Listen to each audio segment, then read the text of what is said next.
What percentage of your workers are not U.S. born? Probably half. About half? Yeah. How many hours does this go on? It's 24 hours a day.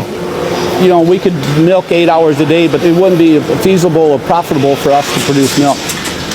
So you need workers like this year-round? Yes, yes. Governor Kristi Noem of South Dakota, her farm is just a few miles away. This farmer who voted for her, who voted for Trump, who still supports them, doesn't believe that they would round up immigrants and ask them for their immigration status, because it's an open secret that farms in this state are held up by undocumented workers. Are you worried, like some of your other farmers, that if there were a mass roundup of undocumented migrants, that you might lose workers, you might not have enough workers? Well, the question I asked, how are they going to do that? Within 2 days, we will not have food. There will not be food anywhere. 2 days? Yes. That's why I predict nobody will be filling the shelves, nobody will be producing food. If we once have to shut down and be gone, it's never coming back. Does Governor Noem understand that? I would think so. You have a lot of faith that they're not going to do what they're saying. That's pretty much what I'm thinking. So we have to trust in our officials that are put in place. Hey everyone, welcome back to Global Views with Josh, your spot for short takes, big stories, and a little sprinkle of sarcasm. To keep things interesting, of course. Now, if you're new here, don't forget to like, subscribe, and hit that notification bell so you never miss a breakdown of America's most unbelievable moments. And trust me, today's episode is one for the books. Yeah, so picture this. Rural farmers across America are the same folks who proudly threw their support behind Trump. Now with bumper stickers, yard signs, and maybe even a hat or two, are suddenly shocked. They're shocked that mass deportation means, wait for it, no farm workers. Who would have guessed? It's almost like sending away the people who actually do the work might create a labor shortage. Truly groundbreaking, right? Now let's dive in.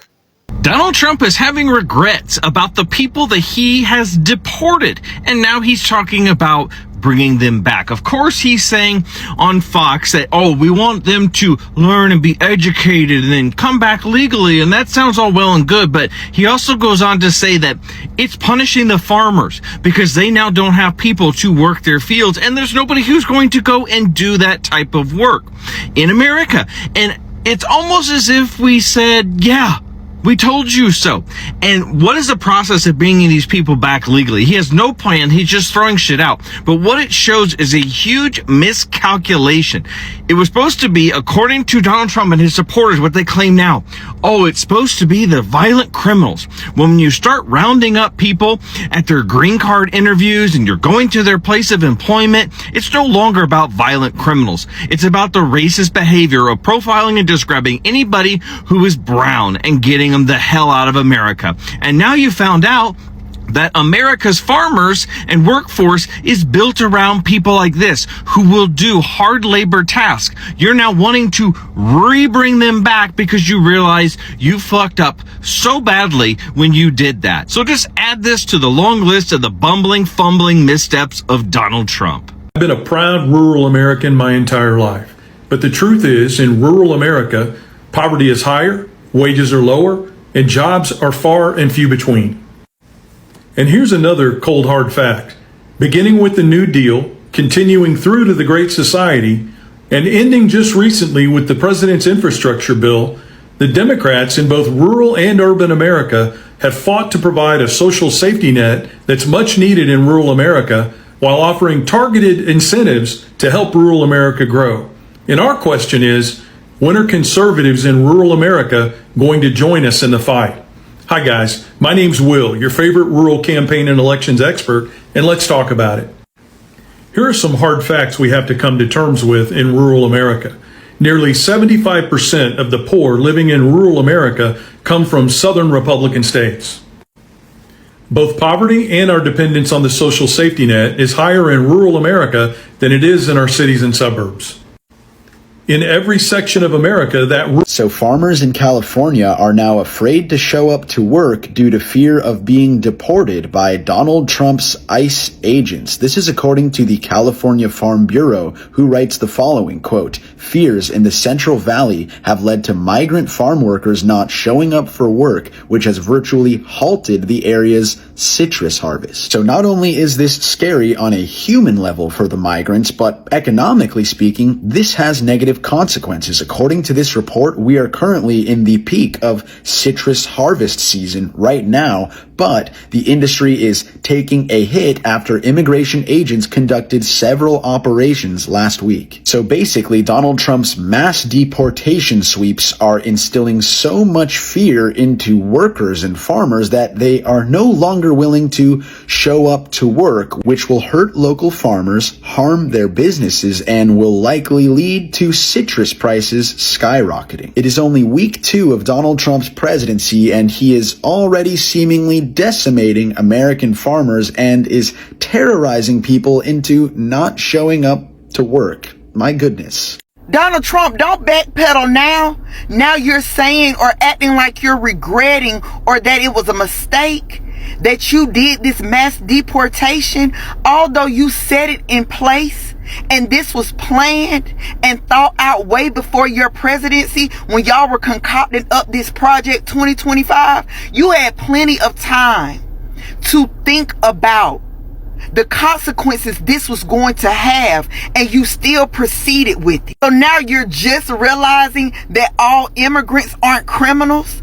Now you want to realize that they are actually hardworking people that have been working on these farms for over 20 years and just want to make an honest living for their family. Now you want to realize that now you have shipped all these hardworking immigrants off to their native land, that us Americans are not going to want to work in these fields for the prices that they are paying these immigrants. Now you're seeing that the farmers are suffering because of your dumb ass decisions. And it's sad because your blatant racism wouldn't allow you to actually delve into how agriculture works and how important the immigrants are when it comes to farming. And now you want to sit on a podium saying something needs to be done and that we have to use our common sense.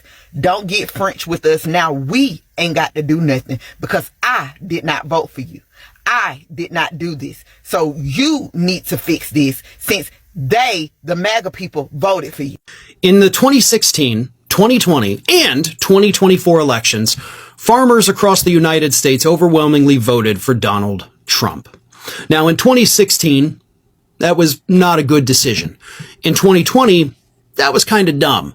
In 2024, that was very stupid. Because at least in 2016, right, like, we didn't know what was going to happen, but we did know that he promised mass deportations and to build a wall, which of course would directly hurt farmers. In 2020, Trump had already had a trade war going for 2 years that cost farmers so much that it sent a record number of farmers into bankruptcy and caused the administration to have to send out billions of dollars in personal checks just to keep farms afloat. So in 2024, when Donald Trump was promising both mass deportations and more tariffs, you would think that farmers would have caught on by now, right? Like, hey, we got screwed the first time. We got screwed with the tariffs. We got screwed with the immigration thing. Maybe let's not vote for the guy who's promising to do all of that on steroids. But they did. And all of us across the country, of course, are paying the price for that. And these farmers are pissed off. Rightfully so. Like, you have every right to be pissed off if you didn't vote for Trump. But these farmers that recently spoke to the media did, in fact, vote for Donald Trump. And now they're trying to say that we didn't know this was going to happen. Let me read you a couple of these quotes. "We're just in such a state of shock. We just don't really even know how to respond to all this," talking about the on-again, off-again trade war. "We thought this was sacred and really untouchable," also referring to, by the way, cuts to the U.S. Department of Agriculture that stopped payments to farmers under a program that was started under Biden. "So it's just quite a shock and very devastating. Everyone thinks all farmers voted for this, but we did not vote for this." Oh, MAGA, you're in trouble. Apparently there's a shortage of workers on the farm. But don't worry, MAGA. Brooke Collins, who heads agriculture, says that she has a solution. Seems like Trump and Brooke Collins have put their heads together and come up with a solution to solve the problem on the farms losing workers. Let's watch the video and see what Brooke Collins has to say to solve this issue. Score enough. There will be no amnesty. The mass deportations continue, but in a strategic way, and we move the workforce towards automation and 100% American participation, which again, with 34 million people, able-bodied adults on Medicaid, we should be able to do that fairly quickly. Thank you. Did you hear that, MAGA? They're saying if you're able-bodied and on Medicaid, you are going to work in the fields. MAGA, this is where it hits you. You're going to work in the fields. And you're going to see what it's like for these undocumented immigrants to come to America and work a hard day's labor in the American fields. Get ready to pack up. Regarding all these farmers that are now crying about possibly losing their farms because they voted for Trump, this is why you absolutely should not feel bad for any of these farmers that voted for Trump. Now, the ones that didn't vote, yes, feel sorry for them, go support them, do whatever you need to do. But the ones that voted for Trump, do not feel sorry for them, and let me tell you why. I am a builder, and I've been building shit in Oklahoma City going on like 20 years now, and farmers are not stupid. If you have the ability to manage a farm and understand the weather, the climate, your machinery, the chemistry that goes into your crops, you are not a stupid person. You're just not. And especially when you come from generational farming, you have the ability to look ahead and predict what you need to survive. And so when you have two candidates where you have Kamala Harris on one side giving you a whole fucking list of shit that she's going to do for you and make your life better, and then you have Trump on the other side who can't even come out with a normal sounding sentence, and you still vote for that guy, and you are a farmer, you are either racist or sexist or both. And they're only crying now because now they are being treated exactly how they voted for other people to be treated. Got that? They are being treated how they voted for other minorities, people of color, everybody else, poor people, sick people. That's how they voted for other people to be treated. And now they're the ones being treated that way by losing their livelihood, their homes, their income, their farms. So do not feel sorry for them. This is exactly what they had coming. Quick follow-up as to why exactly would Trump be doing this to farmers anyways, and I'm guessing 99% chance it's because he wants to bankrupt farms so his corporate buddies can come in and do a land grab. Basically what you have been seeing the last few years, major companies buying up a bunch of rental houses and jacking up the price of rents, and it's all going to corporations. It's probably something similar to let these farms go to foreclosure and his corporate buddies be able to come in, swoop them up, and now you've got bigger companies involved in more of our day-to-day food. So for decades, American agriculture has relied heavily, and I mean heavily, on immigrants' labor. From planting to harvesting, from sunrise to sundown, migrant workers have kept the food chain and the food system functioning while being underpaid, overworked, and often overlooked. But with Trump's aggressive mass deportation push, checkpoints, workplace raids, and tightened borders, this workforce has vanished almost overnight. And now, farmers from Texas to Iowa to Georgia are standing in empty fields wondering how on earth the crops are going to pick themselves. Spoiler alert, they won't. Many of these farmers are crying out, not just whispering, not just complaining, but crying out for help. They're calling for labor assistance, emergency immigration fix, and anything that can get workers back onto their farms before their produce rots right in front of them. And honestly, it's hard not to raise an eyebrow at this sudden panic. Because let's be real, how do you simultaneously cheer on a policy that removes the very workers your business depends on? They then act surprised when your business collapses. That's like burning down your own kitchen and then complaining that the stove doesn't work. But hey, logic and politics haven't been on speaking terms for a long time now. As the labor shortage intensifies, the economic fallout is starting to show.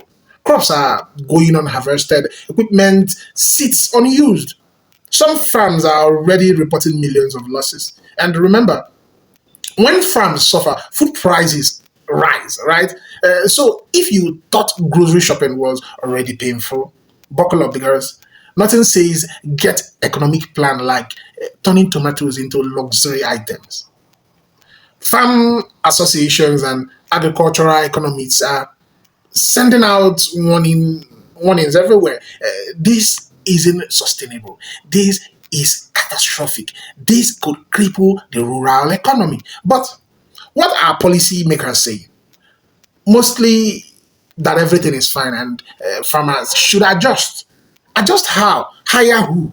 There's a reason Americans don't line up for 10-hour shifts in 100-degree heat, picking crops for low wages. Immigrant workers have always filled that gap because they've been willing to do brutal hard labor that most citizens of America wouldn't. Now, so the question becomes, was this avoidable? Of course, absolutely. Was there a better approach than mass deportations without a plan for the industries that rely on migrant labor? Absolutely, again. A balanced immigration reform could have allowed workers to stay legally, ensured fair wages, prevented exploitation, and kept farms running. Instead, we got chaos, empty fields, and farmers calling their representatives like their farms are on fire. Because they kind of are, right? But let's zoom out a little. The ripple effects go beyond farming. Small towns that depend on agriculture, stores, markets, trucking companies, processing plants are all bracing for financial shockwaves. And rural America, which already struggles with economic decline, shrinking population, and lack of investment, is facing yet another blow. And you can practically hear the frustration. Why aren't Americans taking these jobs? Now, because these jobs are grueling, physically punishing, and historically underpaid. Without immigrant labor, the entire system collapses. And we're watching that collapse happen in real time. Now, here's the irony.